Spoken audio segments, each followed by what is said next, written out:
तर मित्रांनो, बिनजोडचं मैदान सायाळे या ठिकाणी आपण आलो आहोत। तर मित्रांनो, यांचं आयोजक यांच्याशी आपण संवाद साधूया। मी कुराडे राहणार वेस सोयगाव। त्यांनी आम्हाला भविष्य काळात एक 3 फेऱ्याचं मैदान घ्यायचंय सातारा छत्री।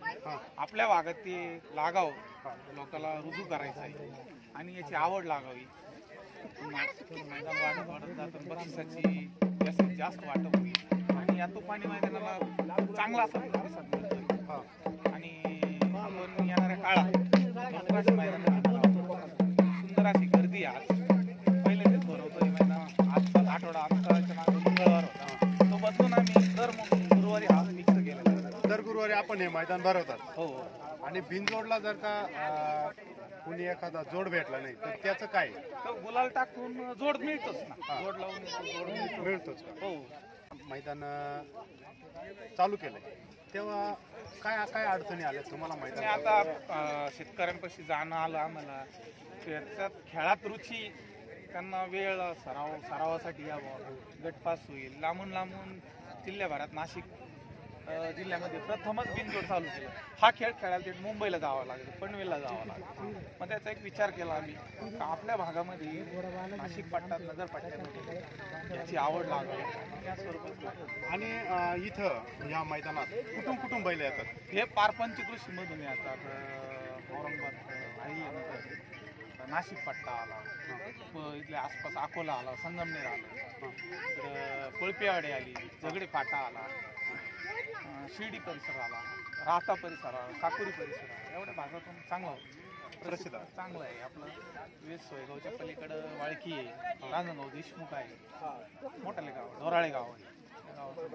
आता लांबून आपल्याकडे बैल येतात। हो, तर मग आता आपल्याकडे बैलांची संख्या म्हणजे किती जोड लागतात किंवा येतात?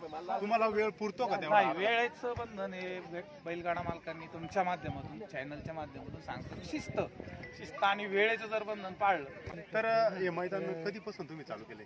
मैदान आम्ही गेल्या 1.5 महिन्यात 7-8 आहे आणि आमचे मित्र नवनाथ रामनाथ झाले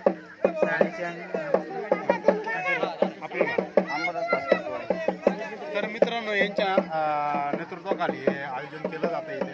तर मैदान काय म्हणून ओळखलं जातं? हे साये पाटी म्हणून ओळखलं जातं मैदान। आपल्याला जी आपल्या भागाची शर्यत नाही भरत, 8 गाड्या 10 गाड्या, त्याच्यासाठी हे मैदान भरवलं जाते। या लोकांना बैलगाडीची आवड निर्माण व्हावा आणि प्रत्येकाला प्रतिसाद भेटावा त्यासाठी मैदान भरवलं जाते आपल्याला। आणि आपल्या भागात जो आता नाशिक पट्टा आहे, आपल्याला कुठे जावं लागतं, मुंबई, सातारा, पुणा या भागात आपले बैलगाड्या वाले तिकडे जात असतात। म्हणून आपल्या जवळपास अड्डा तयार झाला पाहिजे, इथं पाटी तयार झाली पाहिजे, यासाठी मैदान चालू केलेले आम्ही देत नाही। आता इथे लांबून बैल येतात, तर काही बैल येतात त्यांच्यासाठी काय सोय आपल्याकडे? सोयी तर आपल्या काही नसतं का, जवळपासच्याच गाड्या येतात ना। आता शिर्डीवर समजा लांबून जर गाडी आली ते थांबल्यानंतर आपल्या गोट्यावरती सोय असते ना। गाडा मालक येतात, त्यांचा प्रतिसाद कसा वाटतो? चांगला, त्यांना निर्णय चांगला भेटतो आमच्याकडून। तो आमचा घरचा असू, बाहेरचा असू, कुठला असू, आम्ही त्यांना तेवढंच प्रेम लावतो। आता इथं ग्राउंड आल्यानंतर काही गाडा मालकांच्या बैलांच्या किमती वाढतात, हे खरं आहे? वाढतात ना। मग आपण दिलेल्या माहितीबद्दल यांचे धन्यवाद। माझं नाव नवनाथ रामनाथ झाले। तर आपल्याला हे मैदान कसं वाटलंय? इथलं मैदान एकदम चांगलं आहे ना, शिस्त आहे एकदम। आयोजकांचं नियोजनाचं एकदम शिस्त आहे ना। आणि इथं जे बैलगाडा मालक येतात ते जाताना कसे जातात, किंवा त्यांचा म्हणजे आपण काय म्हणतो, पुढच्या मैदानाला 8 दिवसांनी तुमचं भरतंय तर त्यांचा प्रतिसाद भेटतोय का नाही? प्रतिसाद येतोय, जिंकल्यानंतर आनंदाने जात आहे।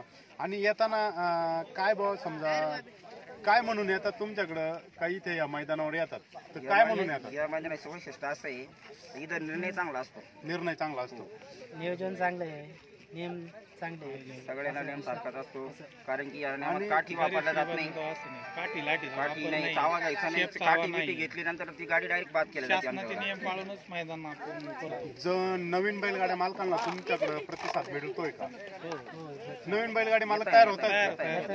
5 गाड्यापासून सुरुवात केलेली होती, आता 40-45 गाड्या उतरतात आता। आपल्या माध्यमातून आम्ही अशी गाडा मालकांना विनंती करतो, पुढच्या वेळेस येताना जास्तीत जास्त संख्येने उतरावं। बैलाचा खेळ असो, जास्तीत जास्त बैलांनी सहभाग घेऊन बक्षीस आपलं लगेच वेळेवरच वाटप होतं.